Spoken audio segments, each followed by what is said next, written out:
Hi friends, welcome to SM creation. আজকে আমি একটা আমার ভীষণ পছন্দের একটা কাজ, যেটা একটা শাড়িতে করেছিলাম। তোমরাও শাড়িটা ভীষণ পছন্দ করেছিলে। প্রচুর অর্ডার আর রিঅর্ডার, তারপরে কাস্টমাইজ এটার উপরে তো হয়েছিল। তো ভিডিওটা বেশ কিছুদিন আগে করা, শেয়ার করা হয়নি তোমাদের সঙ্গে। তো যাই হোক, দেখো এটা শেয়ার করলাম। প্রথমে তো আমি ভেলভেটের কাপড়গুলো কেটে নিয়েছি আমার যে টাইপের ফ্লাওয়ার লাগবে সেই বুঝে সেই শেপে। আর সেটাকে আমি জাস্ট এখানে স্টিচ করে নিচ্ছি।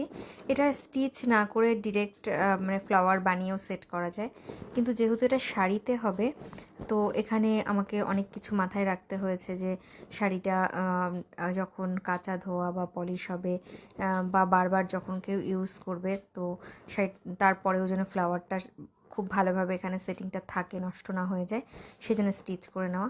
তো আমি এটা ডবল ফোল্ডেড যে ফ্লাওয়ার টাইপ লুকগুলো হয় সেইটা ক্রিয়েট করার চেষ্টা করেছি।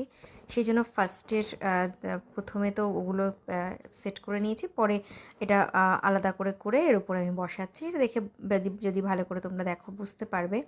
তো দারুণ গর্জিয়াস একটা লুক এসছে।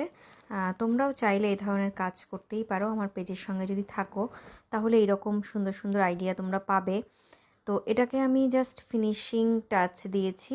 ওপরে একটু সিকোয়েন্স অ্যাড করে, একটু বড় সাইজের একটা গোল্ডেন কালারের সিকোয়েন্স ছিল আমার কাছে, তার উপরে একটা মতি সেট করে আমি ফিনিশিং লুকটা দিয়েছি। তো দেখতেই পাচ্ছ দারুণ একটা লুক এসছে।